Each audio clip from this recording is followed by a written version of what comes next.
Bonjour à toutes et à tous. Je vous propose d'attendre encore 1 ou 2 minutes avant de démarrer ce webinaire sur l'échelle de performance CO2.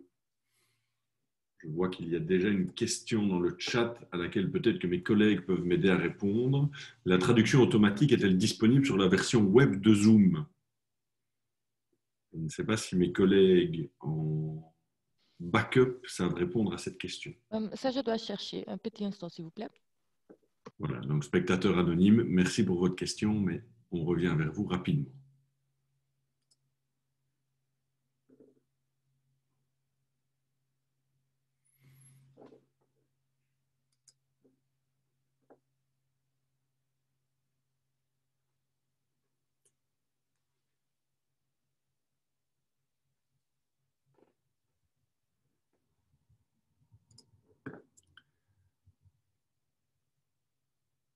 Alors, je vous propose d'attendre encore 1 minute pour commencer à 9h34.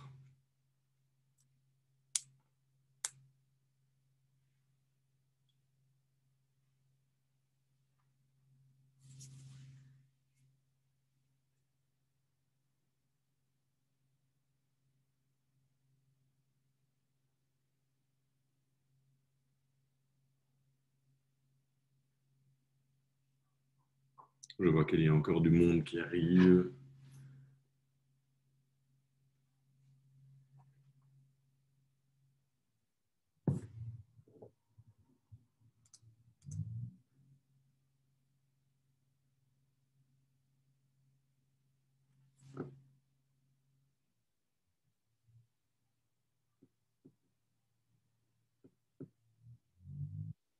Pour ceux qui nous rejoignent, il n'y a pas un problème de son, c'est juste que nous ne parlons pas pour le moment. Voilà, il est 9h34. Je vous propose de commencer, par respect pour les personnes qui sont à l'heure. Mais tout d'abord, bonjour à toutes et à tous. Je m'appelle Luc Kempeners et je suis manager au sein de la Confédération Construction Bruxelles-Capitale. Bienvenue à ce webinaire. Ce webinaire est organisé par la Confédération Construction Wallonne et la Confédération Construction Bruxelles-Capitale, en collaboration avec CO2 Logique et le bureau SKO. Ce webinaire a aussi été organisé avec le soutien de la région Bruxelles-Capitale et de la région Wallonie, que nous remercions particulièrement. Merci aussi à l'entreprise Francky ainsi qu'au groupe Willemen d'avoir accepté l'invitation afin de partager leur expérience sur le sujet. Et pour finir, merci à l'ADEB d'être à l'initiative de cette démarche, témoignant ainsi de la responsabilité sociétale des entreprises de construction. En ce qui concerne le déroulement du webinaire, avant de commencer le séminaire, certaines présentations seront en néerlandais. Pour les personnes qui souhaitent écouter les présentations en français, vous devez cliquer en bas de votre écran sur l'icône traduction, qui est donc le petit planisphère, le petit bouton tout à droite de votre écran. Pas le quitter en rouge, mais le bouton planisphère. Chaque présentation sera suivie d'une séance de questions-réponses, en tout cas en ce qui concerne le déroulement que vous avez vu sur Internet. Pour interagir durant la présentation, vous pouvez poser vos questions par écrit grâce à l'icône Q&R en bas de votre écran ou via le chat. Je les poserai oralement à l'orateur à la fin de la présentation. Vous pourrez aussi commenter et voter pour les questions des autres. Merci, dans un souci d'efficacité, d'indiquer le nom de l'orateur à qui vous posez votre question. Cela facilitera les échanges par après. En fin de présentation, vous pourrez soit continuer de poser vos questions par écrit ou oralement en utilisant l'icône avec la main levée en bas de votre écran. Pour information, ce webinaire sera enregistré et disponible sur notre site et les présentations vous seront envoyées par PDF, il me semble. Alors, en ce qui concerne le sujet de l'échelle de performance CO2 est un sujet extrêmement important, tant en Wallonie qu'à Bruxelles. En effet, alors, je ne parle pas de la Flandre puisqu'il y a déjà eu un séminaire qui s'est basé sur la Flandre, mais c'est un sujet important pour l'ensemble des 3 régions, Wallonie, Bruxelles et Flandre. Le sujet est indéniable puisque l'intérêt des entreprises pour la durabilité et les ambitions climatiques augmente de jour en jour. De plus en plus d'entreprises formulent d'ailleurs leurs propres ambitions climatiques et mettent en place des actions concrètes pour les atteindre. À ce sujet, les autorités ont donc un rôle clé à jouer. Je tiens d'ailleurs à souligner que dans le cadre de la stratégie de relance wallonne Get Up Wallonia, la réduction des émissions de CO2 est également un axe fort. En effet, l'échelle de performance CO2 y est mise en avant pour le secteur de la construction. Il reste maintenant à voir les conclusions qui seront tirées des différents projets pilotes qui se déroulent actuellement dans les 3 régions, à voir également quels seront les marchés de travaux concernés, à partir de quel montant, et surtout d'avoir une attention particulière qui devrait être portée à l'accessibilité de cette certification aux TPI, qu'elles soient wallonnes, bruxelloises ou flamandes. Le nouveau président de la Confédération de construction wallonne y tient en tout cas particulièrement. L'échelle performance CO2 est donc un outil tant pour les entreprises que pour les autorités. Mon introduction a été assez longue, il me semble. Je laisse maintenant la parole pour le concret à M. Tijmen de Groot. La parole est à vous. Dank u wel. Ik zal mijn scherm even delen.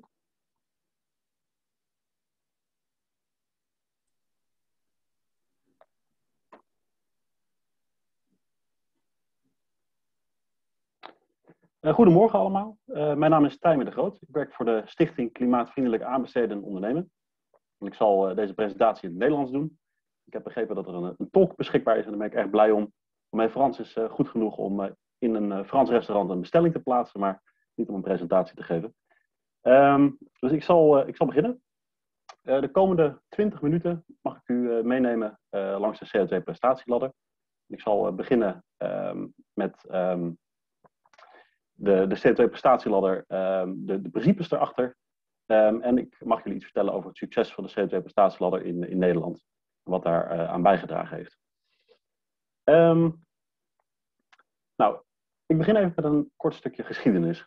Un petit historique.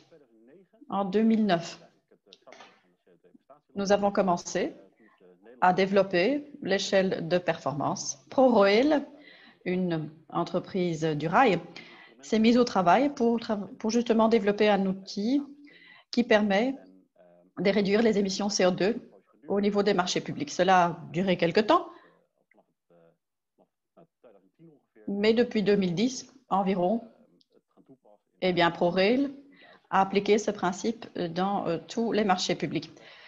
Il y a eu assez vite l'intérêt aussi d'autres pouvoirs adjudicateurs, comme les travaux des eaux, Rijkswaterstaat, et l'une des conditions qui était de mise, c'était que le système soit logé dans une fondation donc indépendante et que ce serait aussi en ligne avec le droit européen des marchés publics. Ce qui veut dire que les systèmes ne pouvaient pas exclure et que toutes les organisations devaient pouvoir avoir un certificat. Tout le monde devait aussi appliquer la même méthode et tous les certificats devaient être disponibles de façon publique. Les services devaient pouvoir chercher qui obtenait ou qui avait déjà remporté un certificat, par exemple. Pour vous montrer l'application large de cet instrument, eh bien, j'ai ici l'aperçu de quelques détenteurs d'une certification. Il s'agit donc nous sommes actifs en génie civil, mais vous voyez ici aussi des secteurs comme l'informatique, comme les déchets, les technologies et la Fédération de football des Pays-Bas aussi a obtenu son certificat. Toutes sortes d'organisations donc qui peuvent avoir ce certificat d'échelle de performance CO2. Ce qui est important également, c'est que entre-temps, depuis 10 ans, nous avons évolué de quelques certificats à plusieurs milliers de certificats. Les organisations choisissent aussi souvent d'avoir un certificat au niveau du holding, ce qui veut dire que plusieurs organisations utilisent le même certificat. Donc, il y a 3500 organisations finalement qui ont déjà obtenu ce certificat. Je vous l'avais déjà dit, mais les certificats finalement sont publics, ce qui veut dire que sur notre site web, tous les certificats peuvent être cherchés et les détenteurs aussi. Vous le voyez à droite de votre écran. Donc, vous pouvez télécharger les certificats et les publications aussi. C'est ainsi que nous avons une très grande transparence. Cette dia vous montre la croissance du système en ces 10 ans de temps, je vous l'avais déjà dit. Donc, plus de 1000 certificats en ce moment. Et à droite, vous voyez aussi la répartition de ces certificats aux différents niveaux. Il y a 5 niveaux de l'échelle de performance CO2. Comme vous le voyez, les 2 tiers des certificats délivrés se trouvent au niveau 3, 1 tiers au niveau 5. Et lorsqu'il s'agit de la répartition des petites et moyennes entreprises. Les petites entreprises sont les plus souvent desservies, mais il y a effectivement une belle ventilation. Depuis le début de ProRail, le nombre de services adjudicateurs s'est fortement développé. 150 pouvoirs adjudicateurs utilisent aussi ces certificats. Je vous parle aussi brièvement de la Stichting, de la fondation SKO. Nous sommes une organisation indépendante, une ASBL, en Belgique, ça se dit comme cela.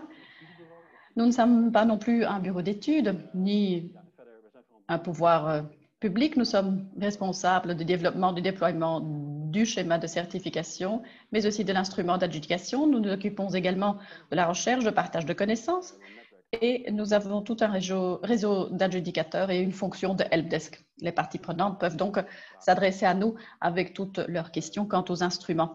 Tout cela, nous le faisons, nous sommes 6 collaborateurs, donc nous sommes une organisation assez petite et nous utilisons aussi les capacités des parties prenantes les plus importantes qui sont représentées dans les différents organes. Et ces parties prenantes sont donc les donneurs d'ordre, mais aussi les preneurs et d'autres sociétés. Je vais alors vous parler de l'échelle de performance CO2 en tant que telle. Je vais vous parler des deux aspects. L'aspect du système de gestion CO2 et l'instrument d'adjudication.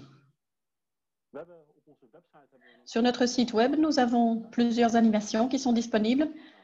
Je ne vais pas vous les montrer maintenant parce que nous n'avons pas le temps, mais vous aurez la présentation après le webinaire et donc les animations seront comprises dans la présentation. Vous pourrez donc aller les voir après. Les animations quant à la certification, par exemple, les présentations sont disponibles en anglais et en néerlandais, mais pas en français. Alors, que possède une entreprise certifiée? Au cœur du système se trouve le système de gestion de CO2, comme par exemple ISO 9001, 14001. Donc, il s'agit là d'exemples de ces systèmes de management ou de CO2, de gestion de CO2. Et donc, au cœur de cet instrument se trouve cette gestion. Ce sont donc les cycles PDCA, Plan, Do, Check, Act. Il est important que le système soit bien supporté par toute l'organisation dans son ensemble. Le système est conçu à partir de 4 angles de mire. Premier angle de mire, c'est la vision. Une organisation doit avoir une idée de ses flux d'énergie et de ses émissions CO2 grâce à ces certificats. Et avec cette vision, cette compréhension, on peut formuler des objectifs ambitieux. Ces objectifs sont donc fixés et doivent être atteints. Alors, ces deux premiers angles de mire, vous les trouverez dans d'autres systèmes aussi, mais ce qui est nouveau dans cette échelle de performance, c'est que l'on consacre aussi d'attention à la transparence et de la communication. Les organisations en interne et en externe doivent communiquer par rapport à la réduction des émissions CO2. Et un volet unique également, c'est d'innover et de collaborer avec la chaîne. Et ceci est obligatoire. Nous allons encore approfondir davantage le système. L'échelle de performance CO2 consiste de 5 niveaux, 4 angles de mire que nous venons de voir. Et à tous les niveaux, on consacre donc de l'attention à ces 4 angles de mire. Et tant qu'on augmente d'un cran ou qu'on monte d'un cran, effectivement, les revendications seront plus strictes. Différence importante, c'est que jusqu'au niveau 3 inclus, que l'on ait les émissions scope 1, 2, les émissions directes de l'organisation. Pensez par exemple à votre parc de voitures, à votre parc immobilier. Et à partir du niveau 4, donc niveau 4 et 5, vous aurez, à côté de cela aussi, regardez les émissions de la chaîne, les fournisseurs par exemple, et les clients. Ce qui est important, c'est que plus on monte sur cette échelle, plus on devra aussi répondre aux conditions des différents niveaux. Un certificat niveau 5 remplit toutes les conditions de tous les niveaux sous-jacents également.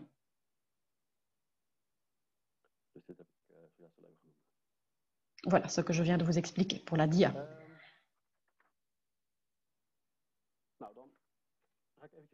Alors, je continue et je vous parle de l'échelle de performance CO2 en tant qu'instrument d'adjudication. Nous avons publié ce manuel, marché public, et là, il est décrit comment cet instrument peut être utilisé comme instrument d'adjudication. Ces 5 niveaux dont nous avons parlé correspondent à 5 niveaux du système de gestion. Et à droite, vous voyez un aperçu des ristournes qui sont octroyées au niveau donc, du marché public en tant qu'avantage. Il y a différentes possibilités. Parfois, c'est un pourcentage, parfois, c'est un montant fixe. Mais dans la plupart des cas, on utilise donc des pourcentages. J'ai ici une autre animation que je ne vous montrerai pas non plus maintenant. Mais voilà donc un exemple de ProRail et comment ils utilisent les pourcentages. Donc, si on a un certificat au niveau 1, vous avez une réduction de 2%. Cela peut aller jusqu'à 10% de réduction pour le niveau 5. J'ai compris qu'en Belgique, on utilise en ce moment l'instrument jusqu'au niveau 3 inclus. Voilà un aperçu de la pratique.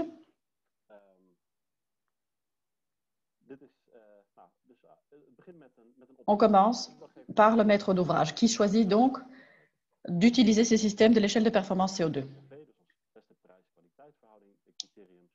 Donc, ce critère de meilleur prix-qualité sera utilisé et ainsi,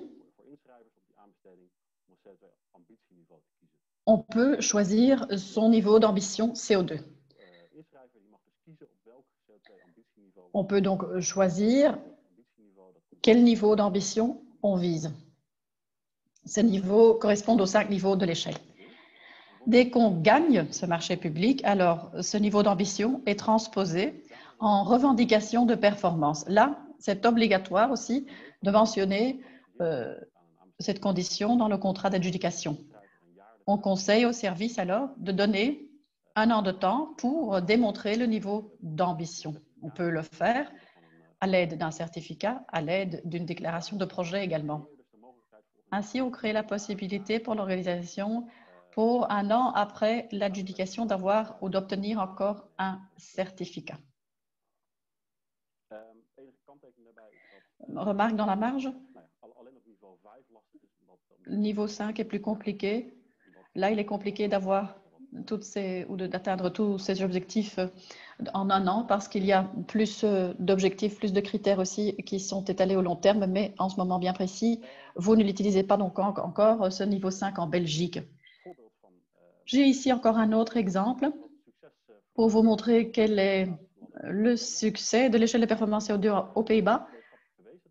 C'est donc prouvé scientifiquement, c'est un instrument qui est efficace. Différentes études ont été réalisées. C'est un instrument qui est tout à fait prêt à utiliser. C'est un instrument qui peut aussi donner la possibilité au service de ne pas s'inquiéter des conditions dans la marge. Donc, il faut juste contrôler l'existence de certificats. Tous les ans, il y a donc un service d'adjudicateur qui va donc voir si on répond à toutes les exigences. Le service ne doit donc pas tout contrôler lui-même.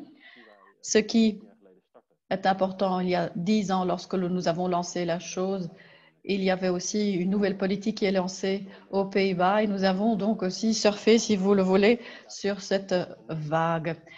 Et puis, il y a le principe de la récompense plutôt que la logique de pénalisation. C'est important pour toutes les parties prenantes. Sinon, ce n'est donc plus un instrument qui est utilisé uniquement dans le secteur du génie civil. Je vous ai montré des exemples. L'application est beaucoup plus large. On l'utilise dans le catering, dans le secteur du déchet, traitement de déchets, etc. Sinon, c'est une nouvelle tendance aussi, comme quoi les pouvoirs adjudicateurs et eux-mêmes un certificat, ainsi ils démontrent aux participants qu'eux-mêmes suivent l'exemple qu'ils donnent. Et donc, nous avons ainsi pas mal d'autorités qui ont obtenu leur propre certificat. J'ai ici ensuite un exemple de la pratique pour vous montrer que l'instrument fonctionne. Le Power of Procurement, donc le marché public, pour vous montrer que cela fonctionne, dès que l'on se met au travail, il s'agit de Waterschap Scheldestromen, Société des eaux. En 2017, ils ont commencé à utiliser l'échelle de performance CO2 au niveau des marchés publics et nous avons vu une belle croissance de certificats dans la région, une plus belle progression qu'en moyenne aux Pays-Bas. Un autre exemple que je peux aussi vous mentionner, un peu plus récent, c'est un marché public qui avait eu lieu dans le secteur des boissons chaudes, le café par exemple. Eh bien, ce qui était clairement visible, c'est que maintenant, soudainement, nous ayons des détenteurs de certificats qui sont donc fournisseurs de café, par exemple. Ce qui démontre quand même quelle est la force de l'utilisation de cet instrument au niveau des adjudications des marchés publics. Voilà, je l'ai déjà mentionné, cet exemple. C'est l'une des études scientifiques qui a été réalisée par l'Université d'Utrecht.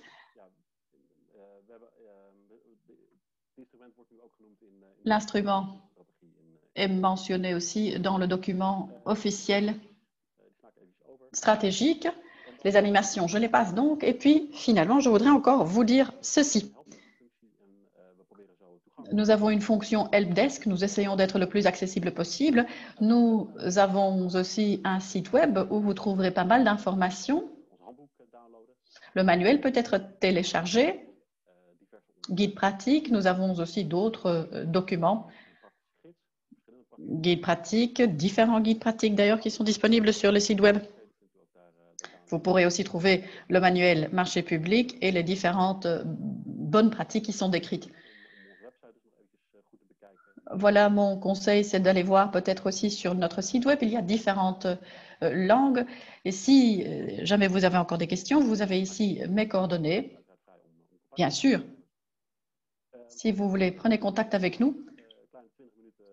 Voilà donc, en 20 minutes, une introduction quant à cette échelle de performance CO2.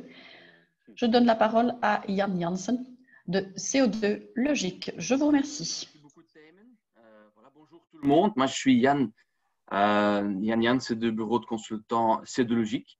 On a un bureau de consultant de plus ou moins 25 personnes et depuis plus que 13 ans, on accompagne des entreprises, des organisations, mais aussi des pouvoirs publics comme des communes par exemple, avec leur stratégie bas carbone.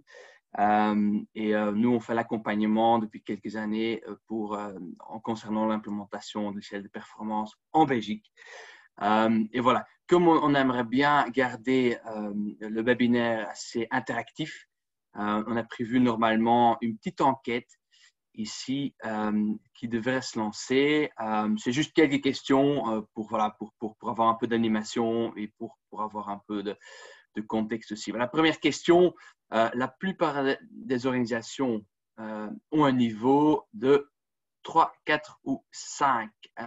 Voilà, normalement, c'est quelque chose qui a été mentionné par Damon. Voilà, un petit quiz à voir. Vous le savez, il y a plusieurs niveaux, comme il vient d'expliquer. Et plus loin qu'on va, plus qu'on a avancé sur la gestion au niveau de gaz à effet de serre et au niveau du changement climatique. Mais est-ce que maintenant, la plupart des entreprises sont à un niveau de 3, 4 ou 5? Normalement, on verra. Voilà, on voit que tout le monde a très, très bien écouté ce que Damon avait dit. Effectivement, les deux niveaux qui sont les plus grands, c'est 3 et 5, mais c'est effectivement le niveau 3 qui est le plus représenté. Et on a encore une question normalement. Voilà, ici, en tant qu'entreprise, est-ce que vous avez déjà fait un plan d'action, un objectif pour réduire vos émissions? C'est un peu savoir qui participe, avoir une idée si vous êtes déjà avancé ou pas. sur la gestion de gaz à effet de serre. Du coup, est-ce que vous avez déjà développé ce fameux plan? On voit qu'il y a de plus en plus d'organisations qui sont en train de le faire. Bon, il y a encore pas mal qui n'ont pas encore pris d'action. Et juste pour avoir une idée où vous êtes à ce niveau-là, bien sûr, c'est possible que ce n'est pas d'applicabilité. Oui, voilà, ici, on voit que la plupart, 46% des entreprises ont déjà fait quelque part un plan d'action et ont établi des objectifs, mais il y en a encore quasi 40% qui n'ont pas d'application. Certains individus qui participent ne le font pas, bien évidemment, c'est assez clair. Voilà, combien d'organisations ont obtenu un certificat? Est-ce que c'était 150, 1000 ou 3500? Comme Tijmen venait de dire aussi, c'est un grand succès aux Pays-Bas. Il y a pas mal d'organisations qui ont déjà obtenu un certificat. Maintenant, combien d'organisations? Ça a commencé dans le secteur de la construction, mais maintenant, ça élargit vers même les pouvoirs publics qui l'ont. Il a mentionné qu'il y avait des clubs de football qui ont, mais aussi des bureaux d'études qui le font de plus en plus. Voilà, ici les questions. Ici, voilà, la plupart des personnes disent 1000. Voilà, 56% disent qu'il y a 1000. Mais en fait, voilà, ça, c'était un peu une question quelque part un peu difficile. En fait, il y a 1000 certificats. Ça, c'est correct. 1000 certificats, mais en fait, il y a 3500 organisations. Parce qu'il y a souvent plusieurs entreprises par certificat. C'est vraiment le groupe d'une organisation qui se fait certifier et du coup, voilà, il y a 3500 entreprises en total qui ont un certificat, mais 1000 certificats. Et je pense que ça, maintenant, c'était la dernière ou l'avant-dernière question. Est-ce que vous avez déjà cartographié vos émissions? Du coup, est-ce que vous avez déjà fait un bilan carbone de vos émissions? Oui, non, voilà. J'imagine que pour certains, ce n'est pas d'applicabilité. Aussi une tendance, de plus en plus d'organisations dans tous les secteurs commencent à faire leur bilan carbone. On le voit et on l'a bien vu évoluer, nous, pendant les…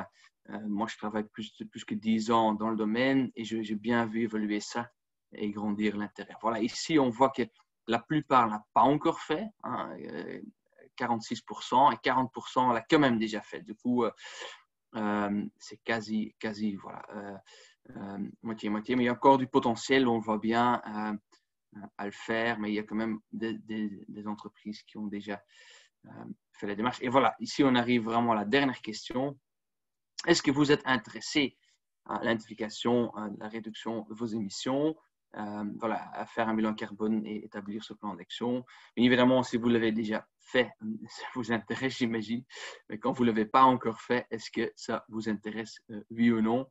Voilà, pour nous, c'est bien d'avoir une idée aussi. Si vous participez à ce webinaire, j'imagine qu'il y a quelque part quand même un intérêt. Mais bon, ce n'est pas forcément vrai. Je suis assez curieux de voir ce que ça donne. Et voilà, on voit quand même 81% des entreprises sont intéressées à le faire. Du coup, on a très peu, 1% ne sont pas. Voilà, et pour 17%, ce n'est pas d'applicabilité. Voilà, très bien. Merci beaucoup d'avoir participé à ce petit moment participatif. Moi, maintenant, je vais partager mon écran et voilà, moi, je vais vous parler de l'implémentation de cette fameuse échelle de performance CO2 en Belgique. Voilà, j'ai juste 3 thématiques. Voilà, une première, ça va faire 10 minutes seulement. Pourquoi cette échelle de performance en Belgique? Je pense que ça reste toujours important d'expliquer un peu le pourquoi. Très brièvement, l'historique, d'où est-ce qu'on vient et après, comment est-ce qu'on va l'implémenter en Belgique? C'est quoi le principe de base pour cette implémentation au niveau national? Pourquoi maintenant cette échelle de performance CO2 en Belgique? Vous le savez sans doute que le monde s'est engagé en 2015 à Paris, de dire voilà, on va essayer tous ensemble de limiter le réchauffement climatique à 1,5 degré. Préférence 1,5 degré, maximum une augmentation de 2 degrés Celsius au niveau de l'augmentation de la température. Maintenant, si on veut le faire, on a un budget de CO2 qui est disponible de 288 gigatonnes de CO2. Ça vous parle sans doute pas très, très fort, c'est un chiffre assez large, mais en fait, ça veut dire maintenant, chaque année, on émet déjà au niveau mondial plus ou moins 40 gigatonnes de CO2 par an. C'est pour ceux qui calculent très vite. Ça veut dire que si on va continuer à émettre même façon qu'on fait, on va utiliser ce budget qui nous reste en 7 ans. Voilà, ce n'est pas optimal. Hein. Du coup, on va devoir réduire après 7 ans, du coup, vers zéro. Ce n'est pas évident. Du coup, on doit quand même déjà commencer à réduire au maximum et voir comment on va utiliser ce budget. Et l'Europe a dit, voilà, nous, on veut être exemplaire et on veut prendre notre responsabilité. Et on s'est dit, voilà, on veut devenir net zero, voilà, des émissions net zéro vers 2050, ça veut dire qu'en ce moment-là, il n'y aura plus des émissions nettes au niveau de l'Europe. Ça veut dire que s'il y a encore des émissions qui ont lieu, on doit quelque part les capturer de l'atmosphère pour quand même arriver à un résultat qui est zéro pour l'atmosphère. Pour pouvoir l'obtenir, voilà, comme j'avais dit, il y a un budget limité qui nous reste. Il faut une trajectoire plus ou moins, on le voit ici, sur les graphiques plus ou moins linéaires pour arriver à zéro en 2050. Et du coup, il faut réduire, ça c'est l'ambition maintenant de l'Europe, diminuer à plus que la moitié, hein, moins 55% 2030. Hein. L'année de base est considérée les années 90, comme on le voit ici. Voilà, une réduction de plus que la moitié, c'est quand même assez fort. Et il faut bien savoir, bien se rendre compte, dans 30 ans, ce n'est pas tellement. On va vivre dans un monde où on n'émet plus de CO2 du tout, plus de gaz à effet de serre. Ce sera un monde très, très, très différent du monde qu'on vit maintenant. Et je pense qu'on ne peut pas le dire assez souvent qu'on va tous devoir s'adapter très fort dans les années, les décennies en tout cas, à venir. Pourquoi maintenant, voilà, ça c'est le grand challenge, on le sait, mais pourquoi maintenant cette échelle de performance? Pourquoi utiliser cet instrument-là? Voilà, on a vu, hein, comme Thème venait de mentionner, qu'on arrive à mobiliser un secteur complet. Les 3500 organisations, c'est devenu un schéma de certification, un des schémas de certification les plus grands aux Pays-Bas, ensemble avec certains ISO, mais voilà, c'est un grand succès. Et ça a, on l'a vu, mobilisé vraiment le secteur, la construction dans sa totalité déjà. Et c'est en train de le faire pour les autres secteurs aussi. Ce qui est très chouette aussi, c'est que ce n'est pas une obligation, parce qu'une obligation, il faut beaucoup de contrôles qui vont avec, ça coûte beaucoup d'argent, c'est pas très populaire. Non, ici, il n'y a aucune obligation, aucune organisation, aucune entreprise qui est obligée d'implémenter ce système. Mais si on le fait, on est récompensé. C'est un peu l'histoire de la carotte ou le bâton que vous connaissez sans doute. Et si on utilise vraiment la carotte et dit, voilà, ceux qui font des efforts, qui ont fait des efforts, qui font des efforts, ils seront récompensés dans les marchés publics. Ils auront un avantage aussi financier qui va avec. Mais non, c'est un système, si c'est trop compliqué, on sait que ça ne marche pas. Ici, c'est un système qui est facile pour les autorités et ça offre aussi un cadre très clair pour les entreprises qui ont envie de s'engager et qui veulent aller d'avant. C'est quelque chose qui est très efficace.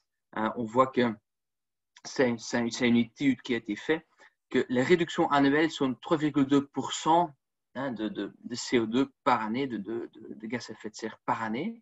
Et on voit dans le secteur, il y a bien évidemment déjà des choses qui se passent, mais c'est la moitié. Du coup, on double le pouvoir de réduction pour les entreprises qui participent et le coût est assez bas pour les autorités. Il y a un surcoût de moins que 0,1%. C'est ProRail qui l'utilise pendant plus que 10 ans. C'était en moyenne moins de 0,1%. Du coup, ce n'est pas beaucoup du tout. Ici, c'est un peu l'historique en Belgique. Je ne vais pas réexpliquer ce qui a été expliqué par Tijmen. Ça a commencé en 2009 par ProRail. Il y a plusieurs versions du manuel. Maintenant, nous, comme Scientologique et aussi l'ADEPE, on suivait un peu de loin ce qui se passait. On dit c'est quand même quelque chose d'assez intéressant qui se passe là-bas aux Pays-Bas. Et en 2016, c'était l'ADEPE qui est venu vers vous. On dit est-ce que ça ne vaut pas le coup de voir si en Belgique, on est intéressé à l'implémenter. Et du coup, on a fait une consultation des parties prenantes, le secteur, des pouvoirs publics, des ONG. Et on a vu qu'il y avait quand même un intérêt assez fort, mais il y a aussi beaucoup de questions qu'on devait résoudre pour pouvoir transmettre ce système en Belgique. Et du coup, on a lancé vers 2017 un projet co-créatif avec les différents pouvoirs publics, les différents régions et le secteur, qui a duré 2 ans, où on a analysé les aspects pratiques, techniques, pour le dire comme ça, les aspects organisationnels et surtout aussi les aspects légaux pour voir si tout était en ordre. On avait, s'il y avait encore des problèmes, résolu ça en 2 ans et on a soumis une question aux politiques qui ont donné leur accord juste avant les élections en mai et dire voilà, on veut bien s'engager pour les projets pilotes. Et mi-2019, on a commencé les projets pilotes qui vont durer pendant 3 ans jusqu'à mi-2022. Et il y aura 10 projets pilotes en Flandre, 10 en Wallonie et 4 ou 5 projets pilotes en Wallonie où on va tester l'instrument en Belgique. Voilà. Maintenant, c'est quoi le principe de base pour la mise en œuvre en Belgique? Les points de départ, c'est que on veut une conformité avec le modèle néerlandais. C'est-à-dire que si une entreprise obtient un certificat, on veut qu'elle soit valable en Belgique et aux Pays-Bas pour limiter les charges administratives. C'est assez logique. On veut que ce soit en accord avec le protocole le plus utilisé pour faire les calculs des CO2, c'est le Greenhouse Gas Protocol, c'est-à-dire s'aligner le plus avec les standards internationaux. Charges administratives réduites pour les administrations grâce à cette certification externe. Pas d'impact surtout non plus aux petites entreprises. C'est important quand même pour nous. Pas d'avantage concurrentiel pour les entreprises néerlandaises parce qu'eux, ils travaillent déjà depuis 10 ans. Il fallait trouver quelque chose pour ça. Et bien évidemment, on veut voir des réductions de CO2 réelles. C'est finalement le but de tout l'instrument. Maintenant, on a vu comment est-ce qu'on peut mettre ça en œuvre concrètement avec ce point de départ, c'est-à-dire voilà, on va commencer ces projets pilotes pour des grands projets, c'est-à-dire qu'on vise plutôt des projets au-delà du seuil européen 5,5 millions d'euros. Comme ça, les petites entreprises ne sont pas affectées. Peut-être vous allez dire oui, peut-être en sous-traitant. Non, on ne va pas prendre en compte les sous-traitants. S'il y a un joint venture, c'est-à-dire que 2 entreprises se mettent ensemble, là, bien évidemment, c'est le niveau le plus bas qui compte, mais on ne va pas prendre en compte les sous-traitants.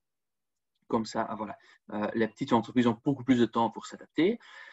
Et on va seulement aller jusqu'au niveau 3. Comme Tijmen a dit, on peut l'obtenir, ce niveau 3, en 1 année. Et du coup, chaque entreprise qui est motivée peut participer.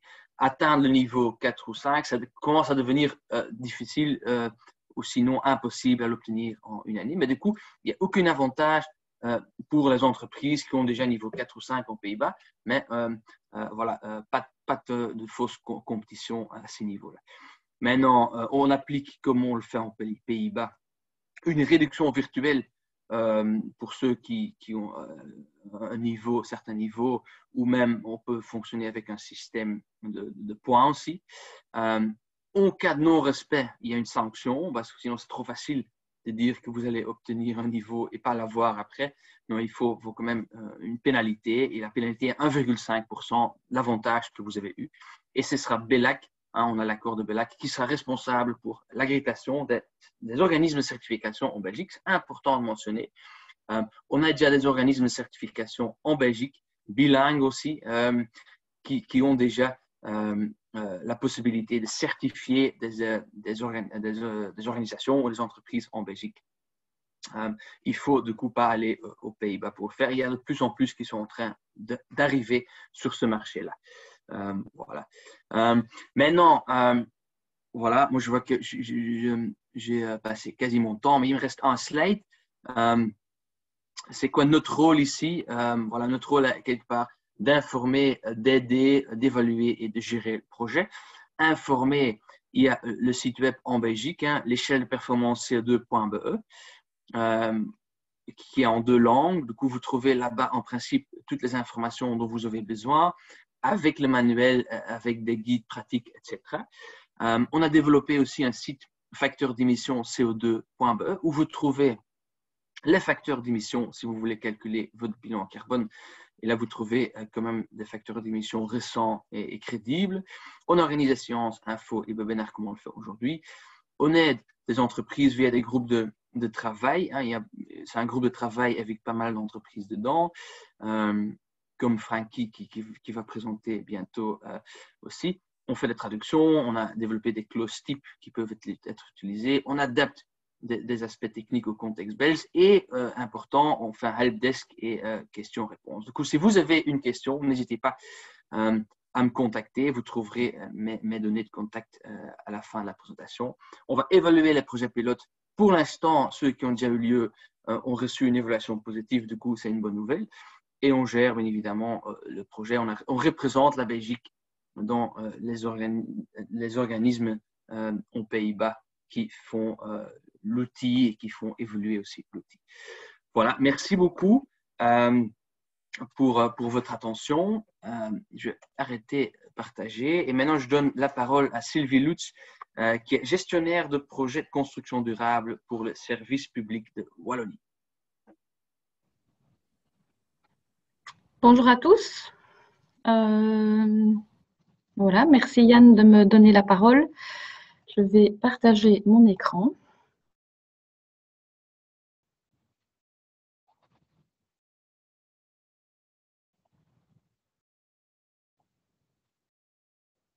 Ça se présente bien? On voit votre écran en tout cas. Super. Il faut encore mettre ça sur grand écran sur le mode présentateur. Diaporama. Voilà. Voilà, c'est ça, merci. Donc, voilà, je vous présente donc aujourd'hui, après l'introduction, je veux dire, par les Pays-Bas et puis par Yann, excusez-moi, j'ai été un peu distraite. Donc, je vous présente l'échelle de performance et la transposition du dispositif en Wallonie. Vous présentez un petit peu où cela en est, qu'est-ce qu'on a fait jusqu'à présent. Donc, je vais vous présenter ça en différentes étapes. Le contexte wallon, l'intérêt pour le gouvernement wallon, les différentes actions qui sont menées dans le cadre de cette action, les différents projets pilotes et les moyens de communication que nous mettons en œuvre. Alors, je ne vais pas revenir trop longtemps sur l'évolution depuis ProRail, les Pays-Bas, jusqu'à l'étude qui a été réalisée et finalement l'accord qui a été trouvé, donc qui a été signé plutôt en 2019 et qui a mis toutes les régions d'accord pour pouvoir avancer sur cette transposition. Tout ça a déjà été développé, mais donc tout cela a conduit à finalement une subvention octroyée à CO2 Logique pour pouvoir réaliser cette transposition du dispositif. Alors, les subventions sont pilotées par l'AWAC, l'Agence wallonne de l'air et du climat du SPOE, et par la Direction du développement durable du SPOE. Alors, je vais faire un petit tour rapidement sur le site du SPOE, Direction du développement durable, pour vous montrer un petit peu les différentes actions qui sont menées par rapport à cela. Donc, vous aviez l'adresse en barre d'outils. Dans les thématiques, vous avez l'onglet construction durable. Voilà, lorsque vous cliquez sous l'onglet, vous avez d'ailleurs le lien vers l'actualité du jour concernant le webinaire. Si vous descendez un petit peu, vous verrez les différents outils qui vous mènent donc à l'échelle de performance CO2 notamment, mais je vais faire le lien aussi avec les clauses durables dans les marchés publics de travaux. Et lorsque vous rentrez sur l'échelle de performance CO2, là, vous voyez que nous avons au niveau de la région wallonne des engagements ambitieux en termes d'échelle de performance et différents liens qui permettent de visiter le site officiel, notamment de l'échelle de performance traduit et adapté en français et à la Wallonie. Alors, un petit clin d'œil également au niveau des clauses sociales, éthiques et environnementales dans les marchés de travaux. Donc, nous avons des clauses sociales qui existent et dans le même ordre d'idée, l'échelle de performance CO2 pourrait être une clause environnementale donc dans les marchés publics de travaux également. Alors, au niveau de la Wallonie, donc, ça c'était pour l'échelle de performance CO2 sur le site développement durable. Alors, en ce qui concerne la Wallonie, il y a une véritable, donc une volonté d'avancer en termes de réduction des émissions de gaz à effet de serre et donc émissions CO2, déjà marquée depuis de nombreuses années par différents décrets, plans, etc. Et donc, j'ai un petit peu listé ici différentes actions, différents plans qui montrent la volonté justement de diminuer les émissions de gaz à effet de serre. Et on retrouve ici la stratégie de rénovation à long terme qui avait déjà été adoptée en 2017 et qui était revue en 2020 et qui permet donc de mettre en œuvre tout ce qui était un peu voilà, déjà valorisé au niveau de l'Europe. Dans la nouvelle déclaration politique régionale de 2019 à 2024, on voit également cette tendance à réduire les émissions de CO2, tant au niveau des bâtiments qu'au niveau des transports. Et depuis aussi déjà pas mal de temps, il y a cette politique des achats durables qui conduit donc à des marchés de travaux plus durables. Donc ça permet aussi donc d'aller dans le même sens des réductions de CO2. Alors, au niveau du gouvernement wallon, outre l'octroi, la décision, je vais dire l'accord qui était trouvé au niveau du gouvernement wallon, récemment, nous avons eu une réunion de présentation de cette échelle de performance CO2 avec les ministres qui avaient changé donc, par rapport à cet accord. Et nous voyons que l'intérêt est tout aussi important aujourd'hui que précédemment. Donc ça, c'est vraiment un bon signe en faveur de l'échelle de performance CO2. Et nous travaillons avec 3 cabinets bien distincts. Donc voilà, Céline Tellier, Valérie Debu et Philippe Henry en fonction de leurs compétences. Et donc tout ce petit monde, je vais dire, est très enthousiaste. Alors, l'échelle de performance CO2, s'il faut en rappeler les bénéfices, je pense qu'on en a déjà un petit peu parlé, mais donc ça permet de réduire les émissions de CO2 de façon structurelle dans le secteur de la construction.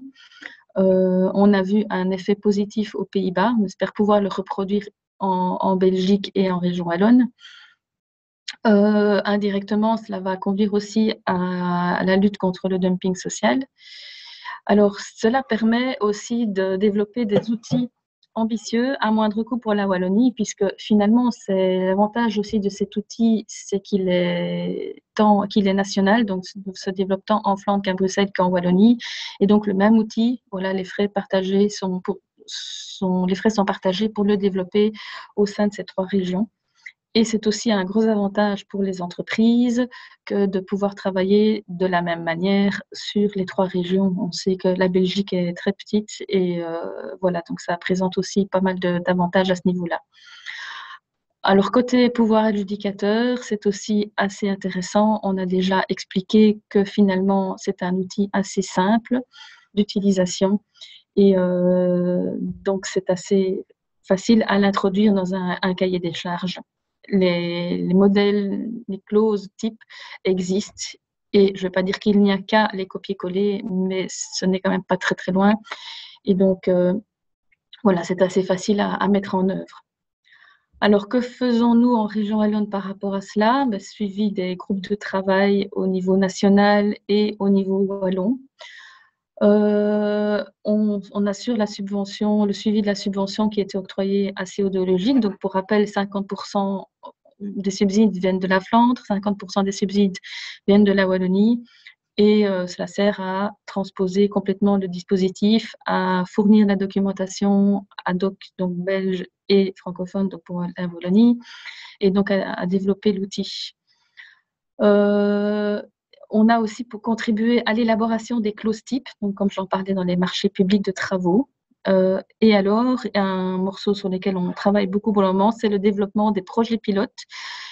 Il est prévu de réaliser 10 projets pilotes en Wallonie, 10 en Flandre et 5 à Bruxelles, et de faire l'évaluation. Voilà, tout est perfectible, donc pourquoi pas, en fonction des retours de ces projets pilotes, améliorer le dispositif. Et aussi de mettre en place un système de communication via le net, via le helpdesk, etc. Donc pour les projets pilotes, on est en phase de recherche, mais on avance bien. comme Yann l'a expliqué, ce n'est pas n'importe quel projet, donc il y a des projets d'une certaine ampleur et aussi un certain timing à respecter. Et ces projets pilotes, ça se passe sur base volontaire. Donc il faut trouver les pouvoirs adjudicateurs qui sont susceptibles de s'engager dans ce type de projet. Alors, où en est-on? J'ai repris ici l'ensemble des projets pilotes connus actuellement. En blanc, ce sont les projets soit en Flandre, soit à Bruxelles. Et en vert, ce sont les projets qui ont été identifiés jusqu'à aujourd'hui en région wallonne. Donc, on voit qu'il y a déjà un projet chez IDETA qui date de 2020. Un autre projet, la Sambrienne, voilà, qui est en cours. IDEA qui devrait sortir fin d'année. Et donc, sur la colonne de droite, tous les projets pour lesquels on a des engagements, soit de IDETA, soit du SPOE, mais qu'on ne peut pas encore mettre clairement sur la ligne du temps. Donc, on espère que tous ces projets vont se développer à relativement court terme pour pouvoir être intégrés dans la phase projet pilote. Alors, pour rentrer peut-être un tout petit peu plus dans du concret, IDETA, donc il s'agissait du parc d'activités économiques Orientis 3 à Guilanguin, pour ceux qui connaissent peut-être un peu plus la région. Et donc, il fallait faire ces travaux d'aménagement de cette région. Et donc, c'est la phase 2. Et le montant de ces projets est de 3 500 000 pour les deux lots. Et un des deux lots a été, dans un des deux lots a été inclus l'échelle de performance CO2. Alors, le marché a été publié le 25 février. Les offres ont été reçues en avril. Et voilà, le coût. Alors, la question qui vient souvent, est-ce que l'échelle de performance CO2 va influencer le coût des entreprises? Ici, on peut voir clairement que non, parce que le coût estimé était de 2 800 000 pour le lot 1, celui qui concerne l'échelle de performance CO2. L'offre minimale remise était de 1,9 million et le coût moyen, finalement, de l'ensemble des offres reçues était de 2,3 millions. Donc, on voit qu'il n'y a pas eu d'augmentation de coût. Alors, quelles sont les entreprises qui ont remis une offre? Il y a une offre qui n'a pas été retenue, voilà, qui n'a rien à voir avec l'échelle de performance CO2. 2 entreprises ont remis des offres, mais ne comportaient pas d'engagement au niveau de l'échelle de performance CO2. 0 au niveau 1, 3 entreprises niveau 2, 1 entreprise au niveau 3 et 3 entreprises au niveau 5. Et l'entreprise qui a été retenue pour ce marché est une entreprise qui est engagée sur le niveau 3 au niveau de l'échelle de performance CO2. Alors, malgré que les offres ont été reçues en avril, le marché n'a pas encore été attribué officiellement à cette entreprise dans la mesure où ce projet dépend de financement, ce voie final, et que voilà, les engagements budgétaires n'ont pas encore été fixés par rapport à cela.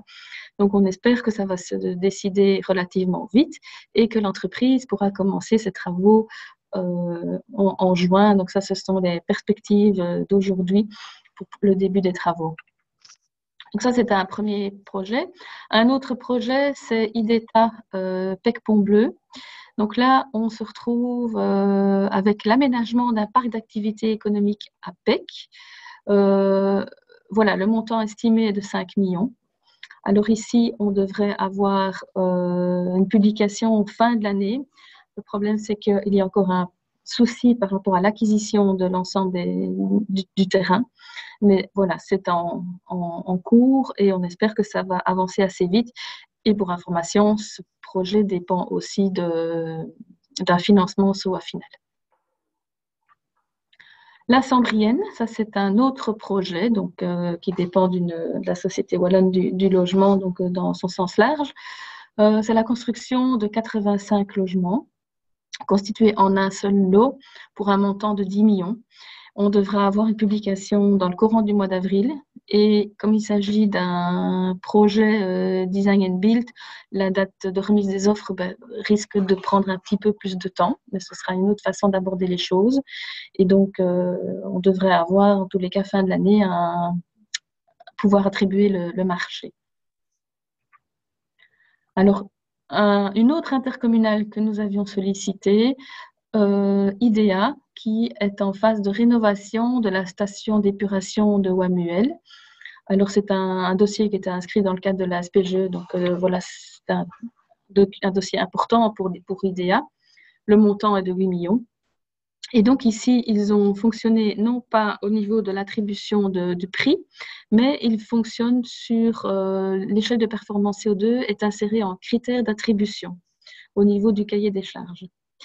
Alors, le scoop du jour, c'est que l'avis de marché a été passé hier pour l'appel à candidature.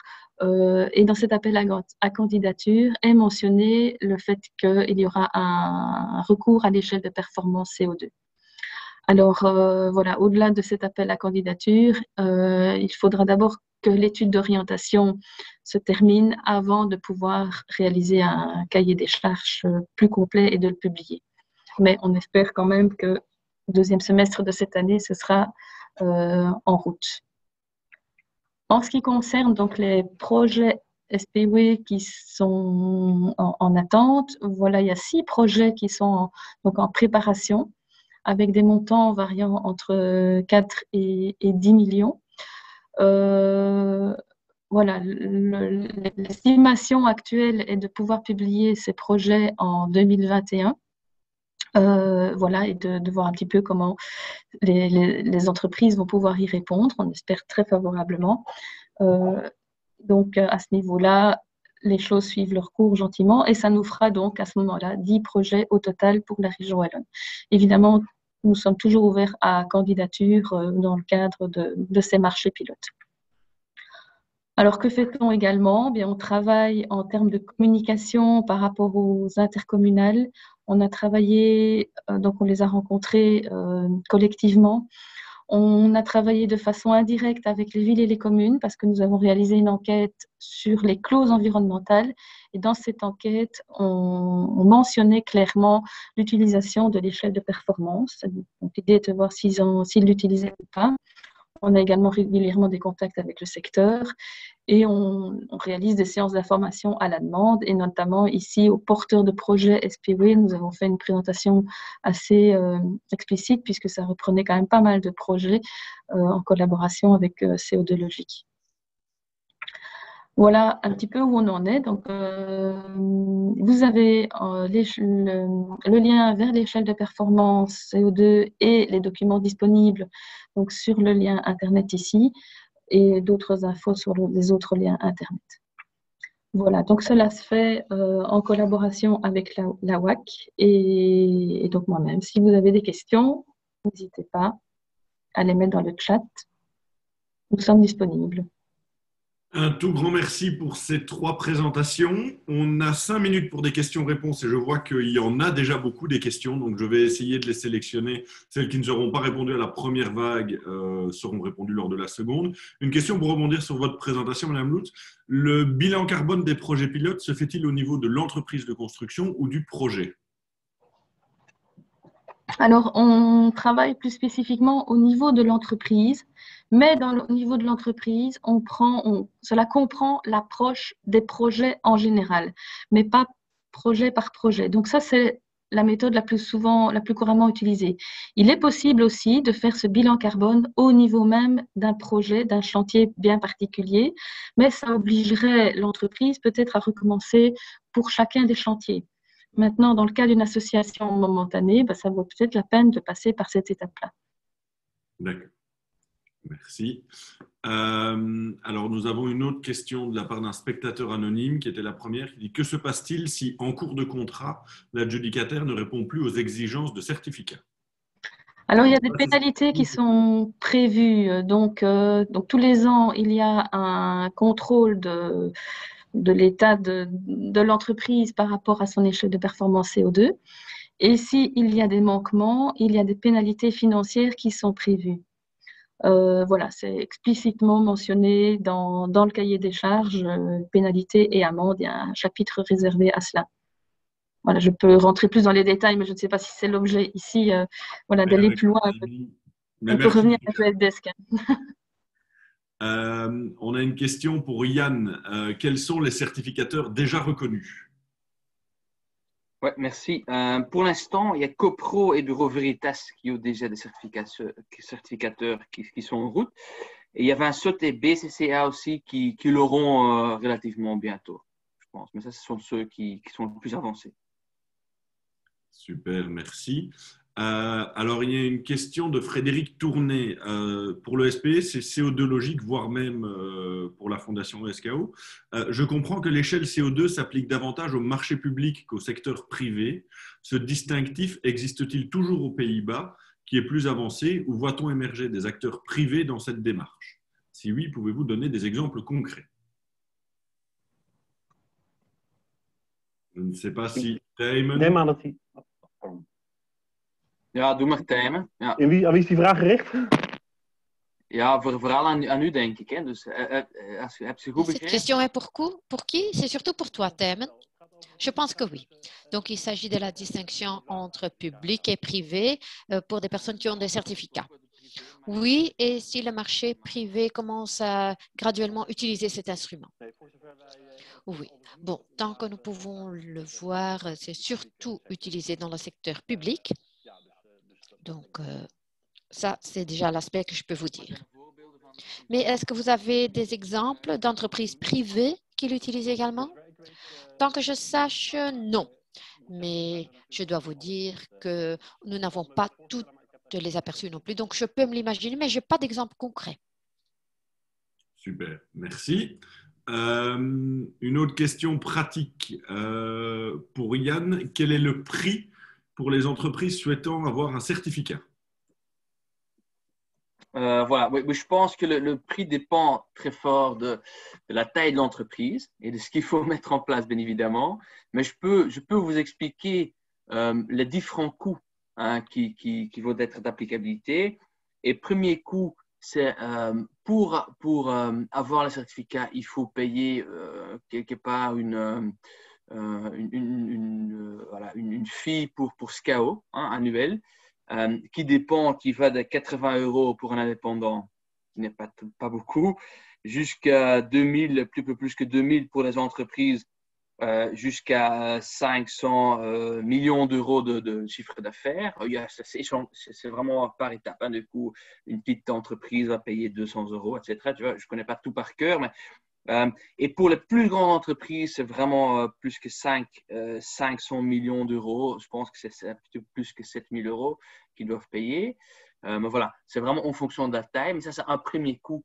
Un deuxième coût, c'est la certification. Du coup, il faut payer ça à un organisme de certification, hein, comme CoPro, Bureau Veritas, Vinsot, etc.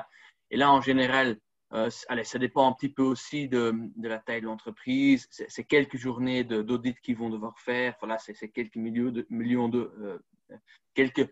quelques mille d'euros, pardon. Voilà, 1000, 1000, 2000, 3000, quelque chose autour de ça, je pense. Et à part de ça, il y a bien évidemment les mesures qu'il faut prendre pour mettre en place les actions.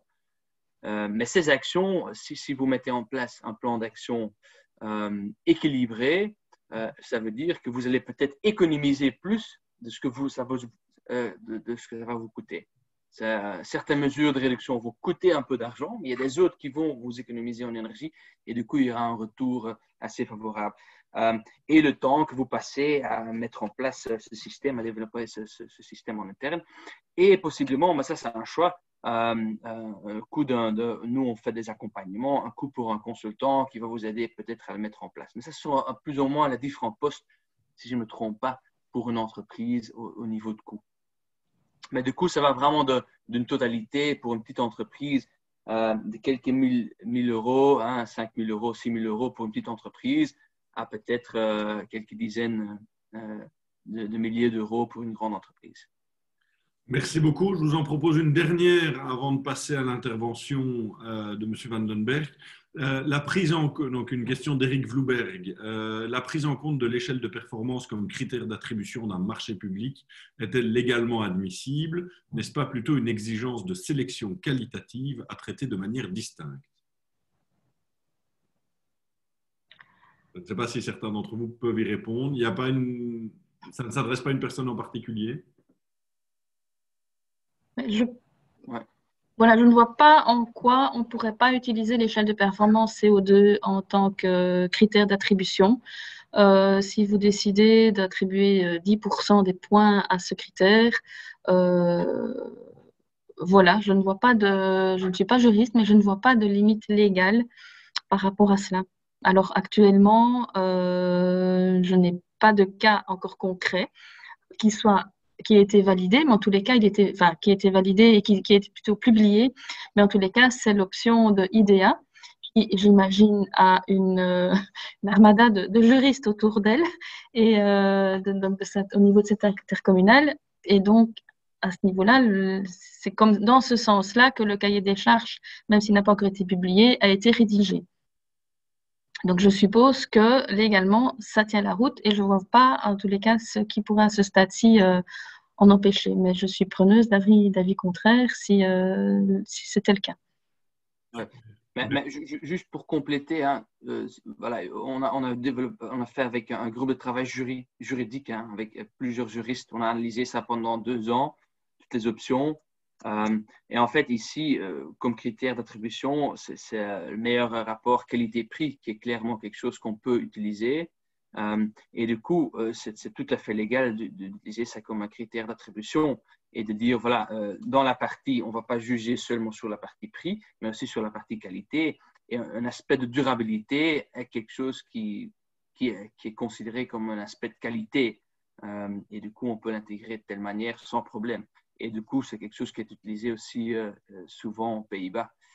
Il y a eu quasi un thème, il peut peut-être confirmer ça, mais il n'y a quasiment pas eu de problème depuis les 10 ans, plus de 10 ans aux Pays-Bas à ce niveau-là. Super, merci. Dat klopt, daar sluit ik me inderdaad bij aan. Het is inderdaad in Nederland is het. C'est exact, je m'y rallie. Aux Pays-Bas, cela a été vérifié au niveau juridique dans les moindres détails. Donc là, en effet, ça se passe très bien.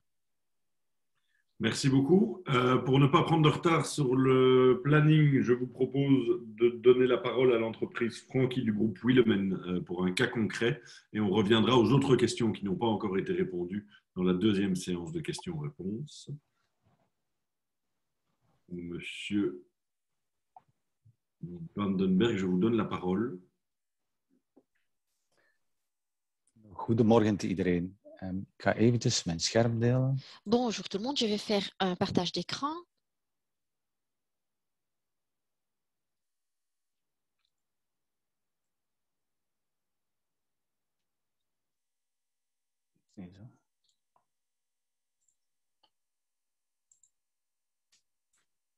Ziezo, kunnen jullie bevestigen of dat jullie mijn scherm... Vous pouvez me confirmer que vous voyez bien mon écran? Perfecto.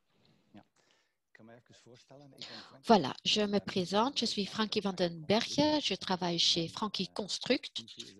Ma fonction y est manager HSE. Frankie Construct fait également partie du groupe Willemen comme Willemen Infra. Depuis 2016, nous travaillons avec un certificat CO2 et depuis 2017, nous avons atteint le niveau 4 de l'échelle de performance CO2. L'origine de ces certificats se trouvait dans une adjudication aux Pays-Bas où il y avait également un devis où on demandait d'avoir cette échelle de performance. Eh bien, Frankie Construct fait partie du groupe Willemen. Et le groupe Willemen contient un nombre de départements principaux. Vous avez le bâtiment et l'infrastructure. La présentation que je vais donner maintenant, c'est pour la certification de la branche infra, où se trouve Willemen Infra. Vous voyez que depuis fin de l'année passée, au début de cette année-ci, on a atteint ce certificat officiel niveau 3. Willemen Infra, en fait, donne le ton pour construire des routes et ne faut pas uniquement le travail exécutif, mais également les services de soutien que nous avons en propre gestion, comme les laboratoires, les services d'études, d'entretien, signalisation, etc. Et ils sont très fortement présents au port et dans la pétrochimie. Willemen Infra, en fait, est né en 2018. des différentes entreprises, ASBEBO, Aannemingen van Wellen et le département infra du Kimpen. D'un point de vue géographique, vous pouvez retrouver cela sur la carte ici du pays. À l'ouest, vous avez Drongen, au nord, vous avez Kapellen, infra-nord, à l'est, vous avez Hasselt et au sud, vous avez Fleurus, infra-sud. Ici, vous voyez également plusieurs parties et en fait, ce sont des lieux de production. Un lieu de production, ça peut être une centrale de béton, asphalte ou bitumen. Vous voyez également à Bruges 2 entreprises complémentaires, Drogenmat et Van Mamadou, mais je reviens là-dessus plus tard.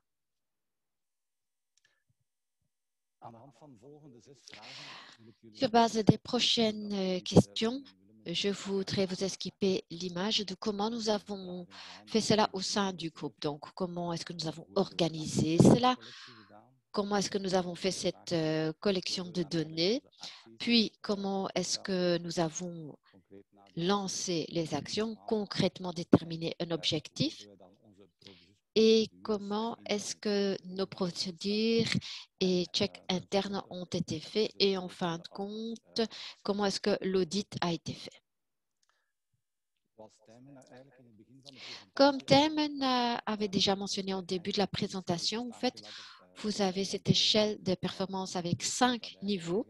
Concrètement, cela veut dire que jusqu'au niveau 3, vous regardez en fait votre propre influence, donc dans votre propre entreprise. À partir du niveau 4 et 5, vous regardez également vos sous-traitants et vous regardez plus loin dans la chaîne. Willemen Infra a opté d'aller jusqu'au niveau 3 parce qu'actuellement, en Belgique, les exigences vont jusqu'au niveau 3. En fait, il y a également une raison derrière. Si on allait tout de suite au niveau 5, les entreprises hollandaises auraient un avantage concurrentiel parce que vous avez vu dans la graphique que beaucoup de ces entreprises sont déjà au niveau 5.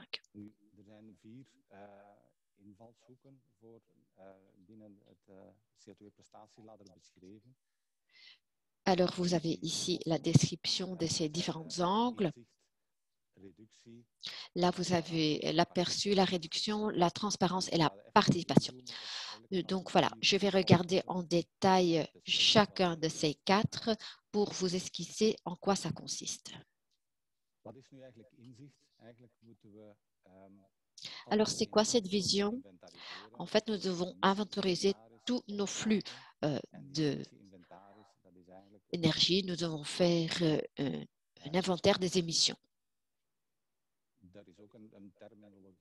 Il y a une terminologie qui décrit cela également sur cette échelle.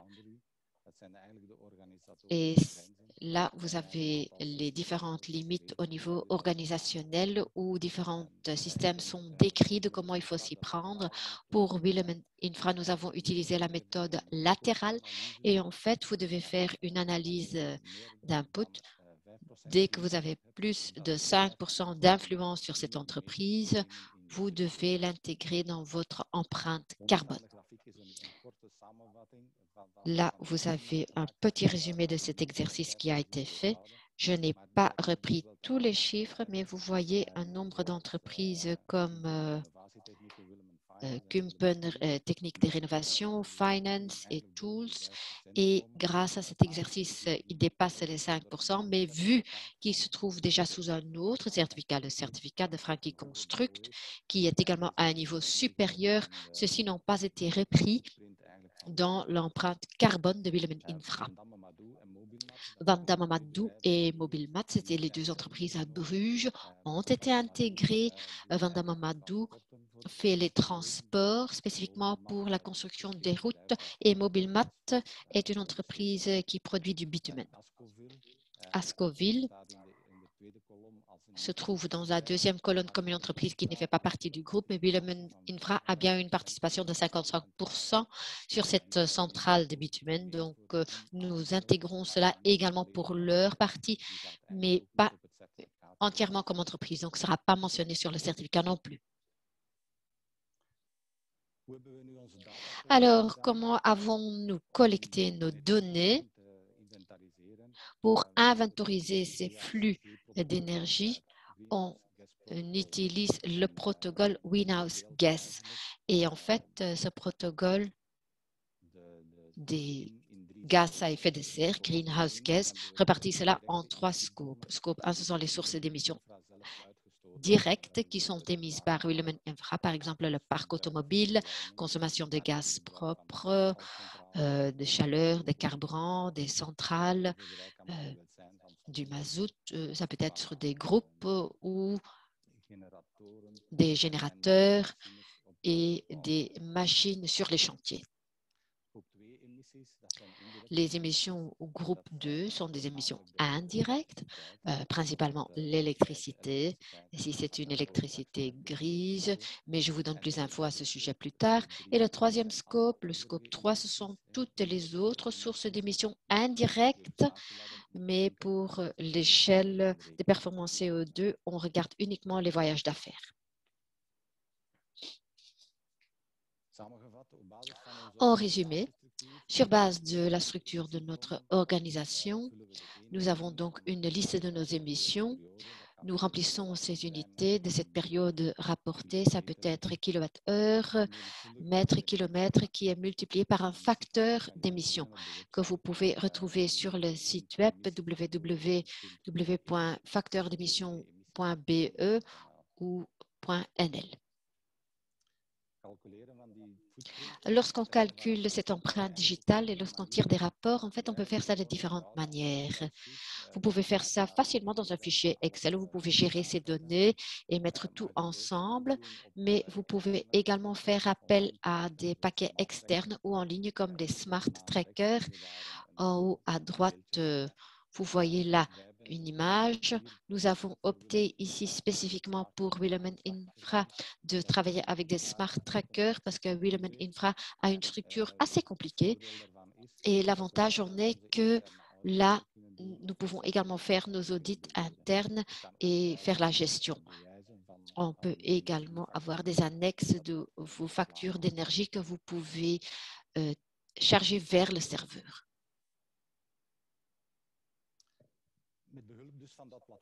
Donc, à l'aide de cette plateforme, en fin de compte, nous avons l'empreinte digitale de Willemin Infra qui a été déterminée. Là, nous avons un chiffre environ 33 000 tonnes de CO2 pour Willemin Infra. Là, vous pouvez également retrouver qu'environ 50% de cette empreinte digitale vient des centrales de bitumen et donc surtout par la consommation de gaz.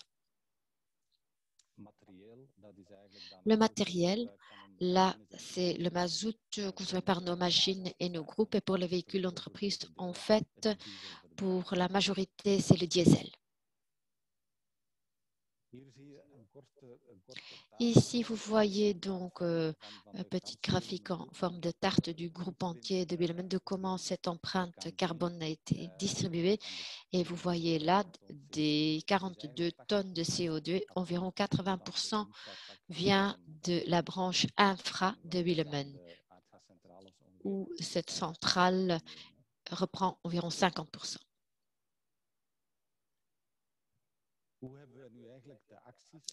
Alors, comment avons-nous rédigé ces actions? Comment est-ce qu'on connaît cette empreinte carbone et d'où est-ce qu'elle vient? Comment est-ce qu'on peut déterminer des mesures pour arriver à une réduction du CO2? En fait, chez Willemin Infra, nous l'avons fait à l'aide de séances de brainstorming que nous avons réparties en 3 catégories principales. Donc, les sièges sociaux, les bureaux et ateliers, les sites de production, asphalte, béton, gravat et les projets et la flotte.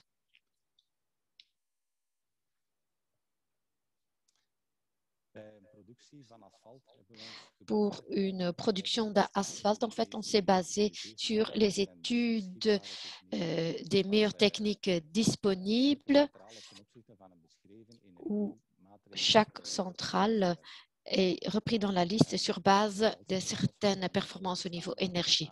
Et on a fait déjà des reportages existants qu'on pouvait utiliser pour regarder la consommation d'énergie vis-à-vis des quantités d'asphalte et pour faire un monitoring. Ça a été fait dans un rapport annuel d'émissions. pour une centrale à béton fixe ou brise-béton, vu que là, on a un caractère temporaire, principalement lié à un chantier, il n'est pas toujours facile de prévoir une connexion au réseau tout de suite. Et ici, on utilise souvent des brises-béton mobiles qui travaillent souvent en sous-traitance.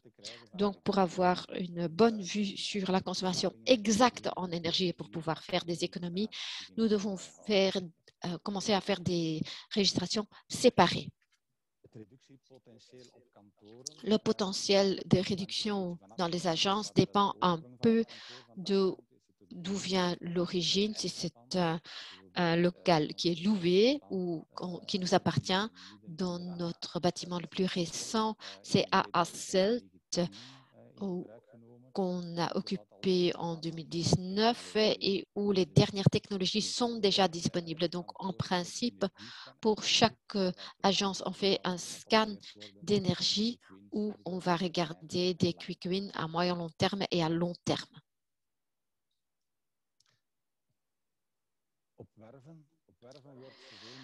Alors, sur les chantiers, on regarde au maximum une chaîne de chantier économe en énergie. D'habitude, l'isolation est meilleure, on a des détecteurs de mouvement et chauffage et refroidissement sont également efficients en énergie. Il y a une grande différence là vis-à-vis de tout ce qui est prévu standard. On regarde également un système pour mesurer l'énergie sur les chantiers, de mettre des timers et l'échelle de performance CO2 demande d'utiliser de l'électricité verte, mais belge, car c'est la seule énergie où nous ne pouvons pas appliquer le facteur d'émission et qui ne pèse pas dans l'empreinte carbone.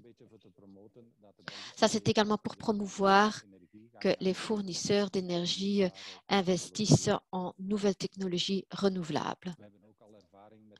Nous avons également des expériences avec l'installation des batteries PAC où on a l'avantage que, surtout si c'est dans des unités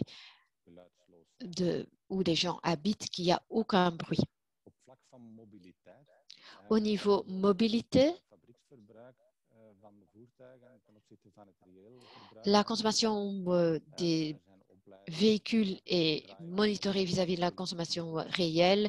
Il y a des formations éco-conduite, il y a des toolbox, des journées de formation où nous informons les gens.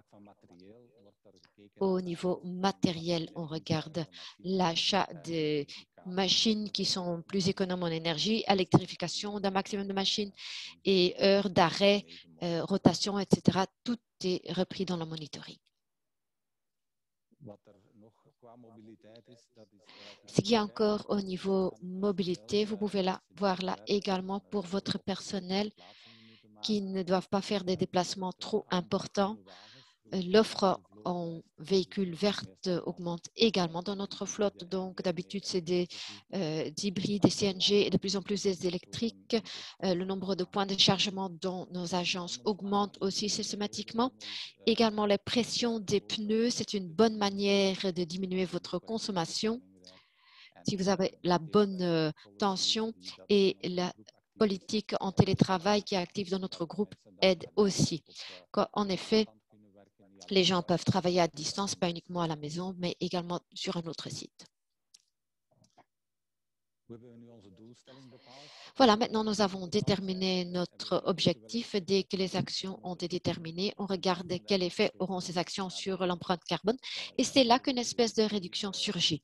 Chez nous, cette réduction est pour une période de 3 ans et donc dans une période de 2020 à 2022 inclus. Et là, Willeman a l'intention de réduire de 10% par rapport aux émissions de 2019. Et là, en fait, c'est leur année de base. Bien sûr, cela est fait en relation avec le chiffre d'affaires.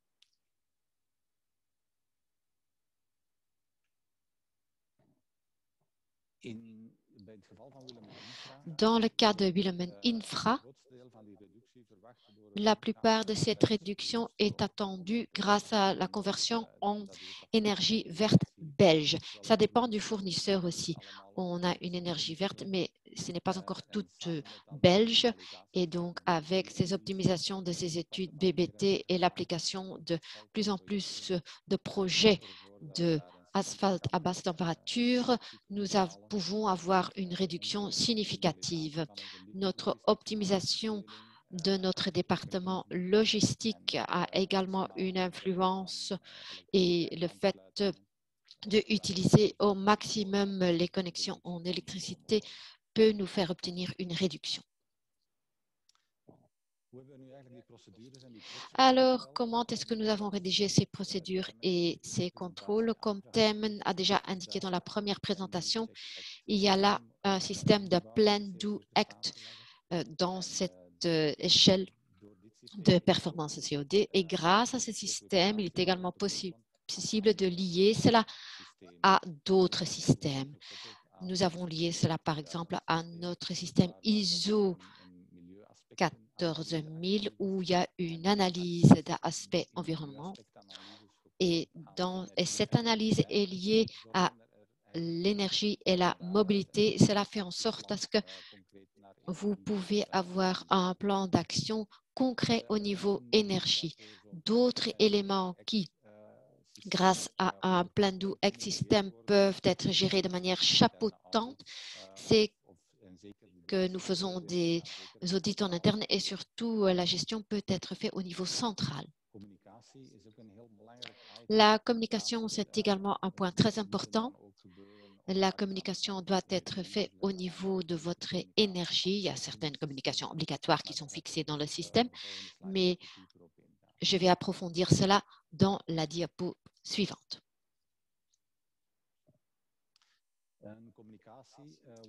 Communication, ça c'est stipulé pour le niveau interne comme externe comme un système de stakeholder. C'est également décrit dans les ISO systèmes et là, le stakeholder est déterminé au niveau de votre importance et là, vous devez entrer en ligne de compte cette énergie. Et selon ce stakeholder, vous allez avoir des actions spécifiques en fonction de la fréquence et la forme de communication. Ça, c'est en fait un plan d'action pour la communication. Ici, vous voyez des exemples. Meeting Toolbox, où on peut spécifiquement parler de réduction d'énergie, mobilité, lettres d'info interne. Tout cela est envoyé aux internes. Là, nous avons également, vous pouvez avoir des aperçus de quels sont vos objectifs au niveau énergie. Sur notre site web, il y a également des documents comme des messages de communication. Là, on doit mettre cette communication. On peut avoir une communication. Il y a également un lien sur le site web que vous voyez ici à la droite.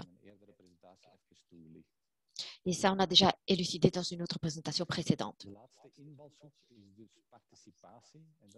Alors, dernier angle, c'est la participation. Et ça, c'est un nouvel élément qu'on ne peut pas toujours retrouver. Et là, vous faites en sorte à ce que de nouvelles choses dans votre secteur, là, vous participez activement au niveau de la réduction CO2. Un exemple est une participation ici au Green Board Adept FBA, où il y a certains groupes de travail qui sont actifs au niveau réduction CO2. Et la dernière question, comment est-ce qu'un tel audit se passe? Ça a démarré en novembre, en plein COVID. Alors, pour les différents angles, ça a été fait via Teams. Et uniquement les visites de chantier au jour 2 ont été faits sur place. Lors d'une visite de chantier, on a demandé aux collaborateurs au niveau de leurs connaissances et là, on a demandé des communications sur cette matière et quel était leur apport personnel.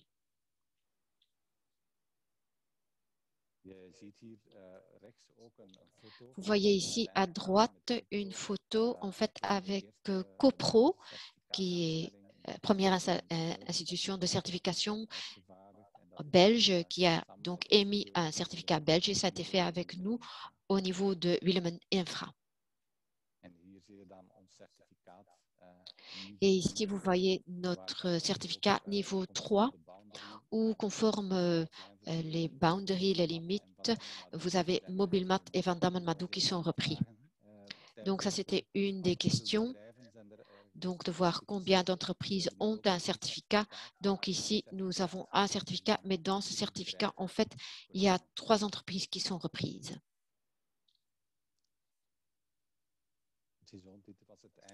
Voilà, ça, c'était la fin de ma présentation. Un tout grand merci pour cette présentation. N'hésitez pas à poser vos questions pratiques dans le chat directement pour l'entreprise. Je vous propose, le temps que les questions arrivent, qu'on continue avec les questions qui n'ont pas été résolues au premier tour. Je vois que Madame Lutz, vous avez dit que vous vouliez bien répondre à 2 questions oralement de R. Deloge et de Jean-Claude Mathieu. La première, c'est: y a-t-il des projets pour lesquels l'échelle de performance a été utilisée en se basant sur le projet et pas sur la certification de l'entreprise? Exemple concret. Alors, la réponse est assez simple parce qu'actuellement, il n'y a pas encore de projet, en tous les cas en Wallonie, qui travaille voilà, avec l'échelle de performance intégrée directement dans le projet. Peut-être y a-t-il des réponses complémentaires du côté des Pays-Bas.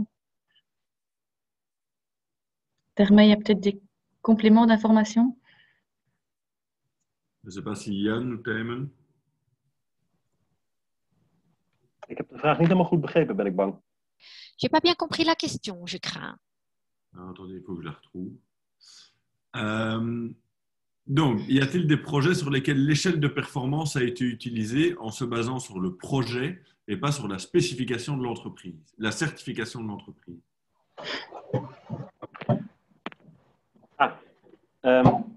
De projectverklaring. Ik heb Les déclarations de projet, je l'ai déjà cité dans ma présentation.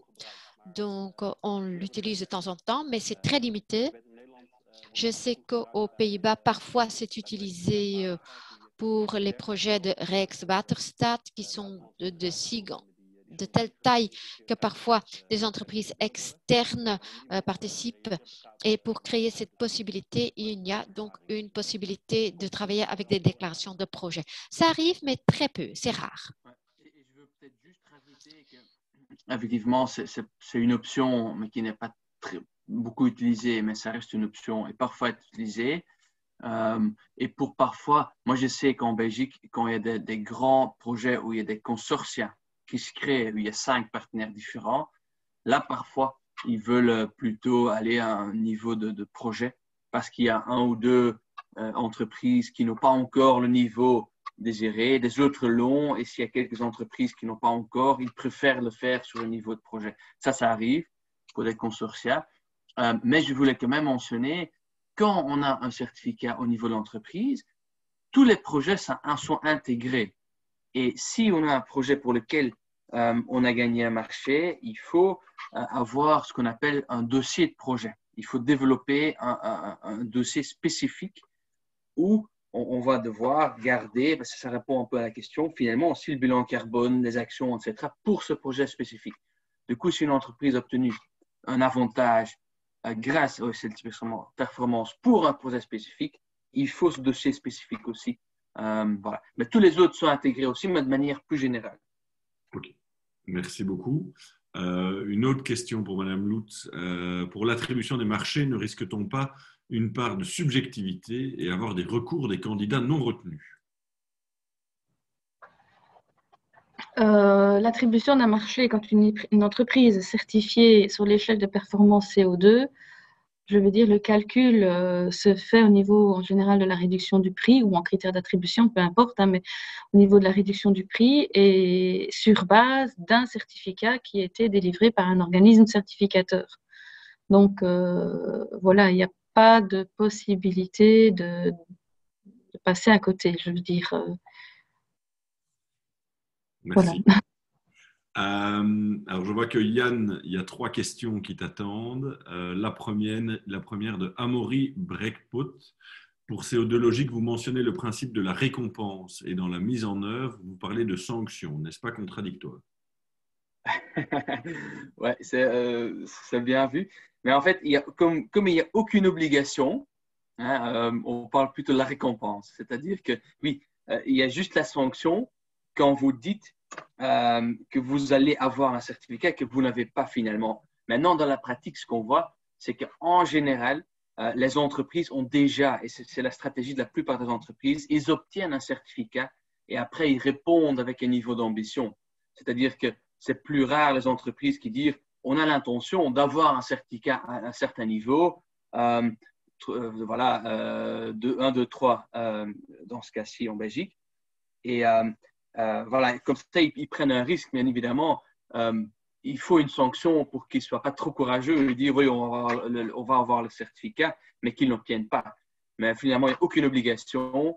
Et quand on a la stratégie de déjà avoir le certificat, du coup, on peut quand même, je pense, parler de la récompense plutôt de la sanction. Merci.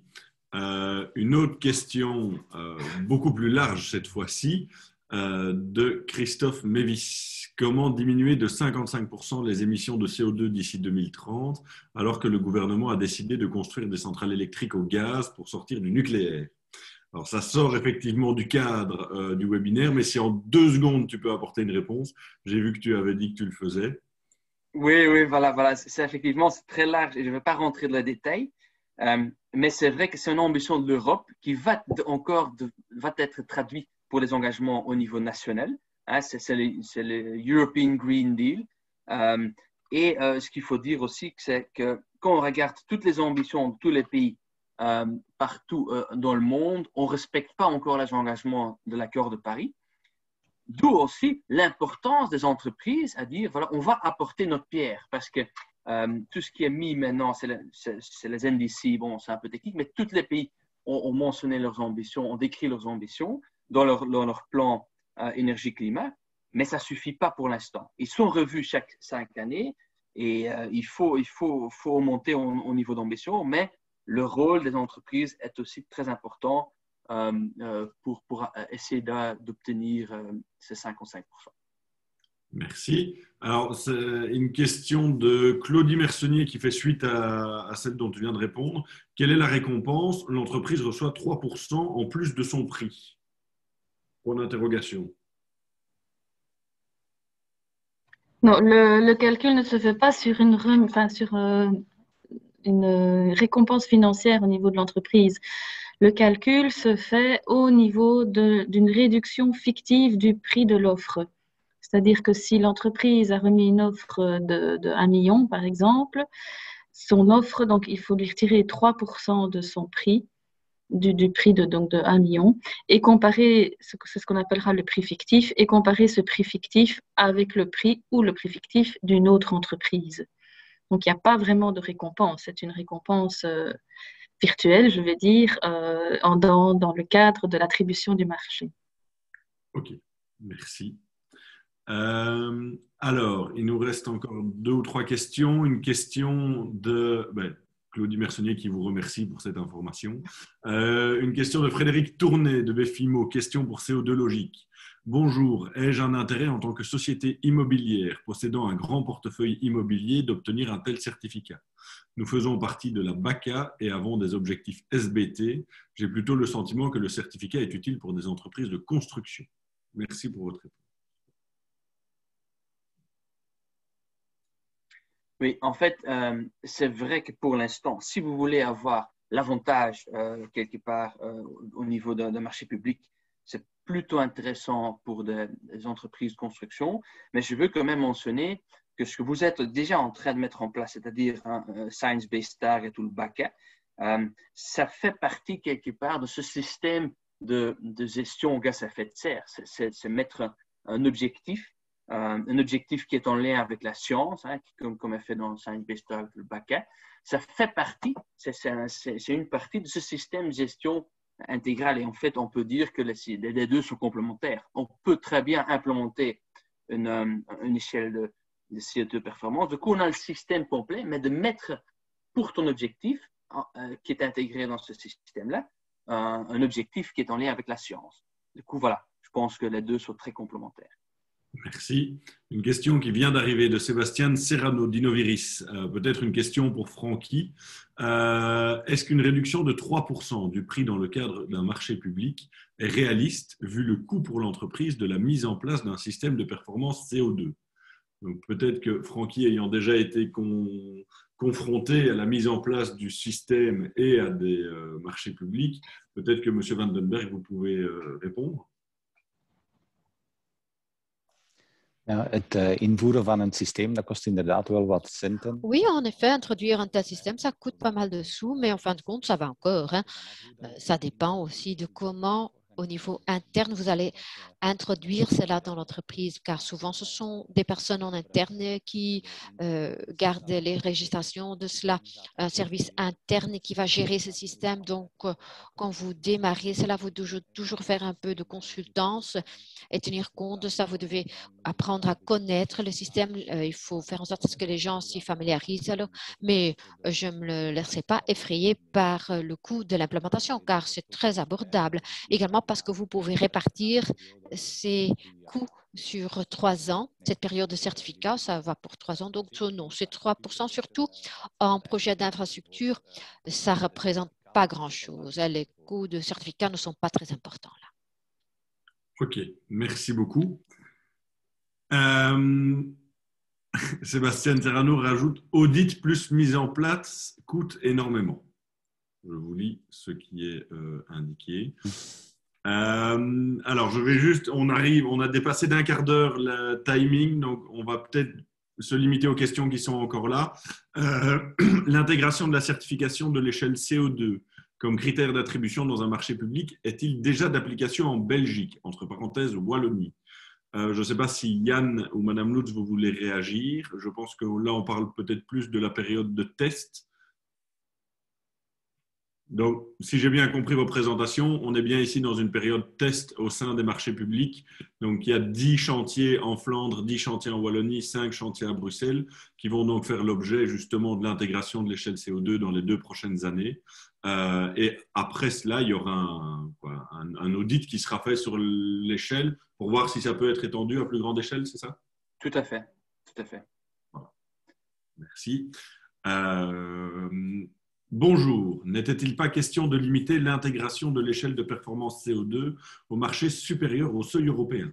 Je pense que ça fait écho à la présentation de Madame Lutz où effectivement il y avait un marché qui, à mon avis, était inférieur au seuil européen. Je ne sais pas si Sylvie Lutz est encore parmi nous ou pas. Il y a peut-être eu un petit souci technique. Peut-être des problèmes de connexion. Mais peut-être, Ouais. je sais pas si Yann, tu peux... Moi, je peux répondre à la question. Hein. En fait, moi, j'ai expliqué le principe de base. Le principe de base, c'est qu'on ne veut pas affecter les petites entreprises. Et le seuil européen, c'est une indication, mais c'est quelque part, on parle de grands travaux autour de ce seuil européen. Et si c'est un peu moins, un peu plus, ça, c'est pas grave. C'est une indication plutôt. Il faut garder vraiment en tête qu'on ne veut pas que les petites entreprises soient affectées. C'est ça la raison principale. Super, merci. Et alors, il reste une question, mais spécifique pour SKO, pour Taimen. Pour une société de consultance spécialisée dans le CO2, comment devenir expert indépendant pour accompagner les entreprises dans leur certification? Je ne sais pas si c'est pour Taimen ou pour Yann.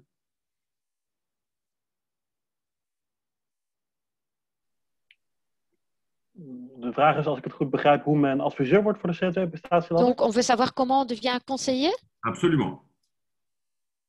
Oh, Oké, nou, er zijn in Nederland Eh verschillende... bien, aux Pays-Bas, il y a différents conseillers qui sont déjà actifs.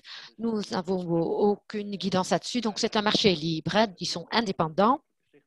Donc, c'est une fondation indépendante.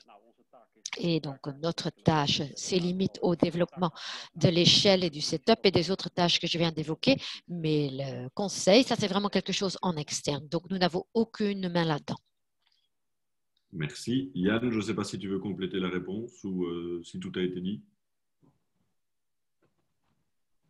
Oui, voilà. Moi, je pense que il y a plusieurs aspects, hein, mais il n'y a pas que, comme a dit Tijmen, il n'y a pas vraiment de trajectoire qui est proposée.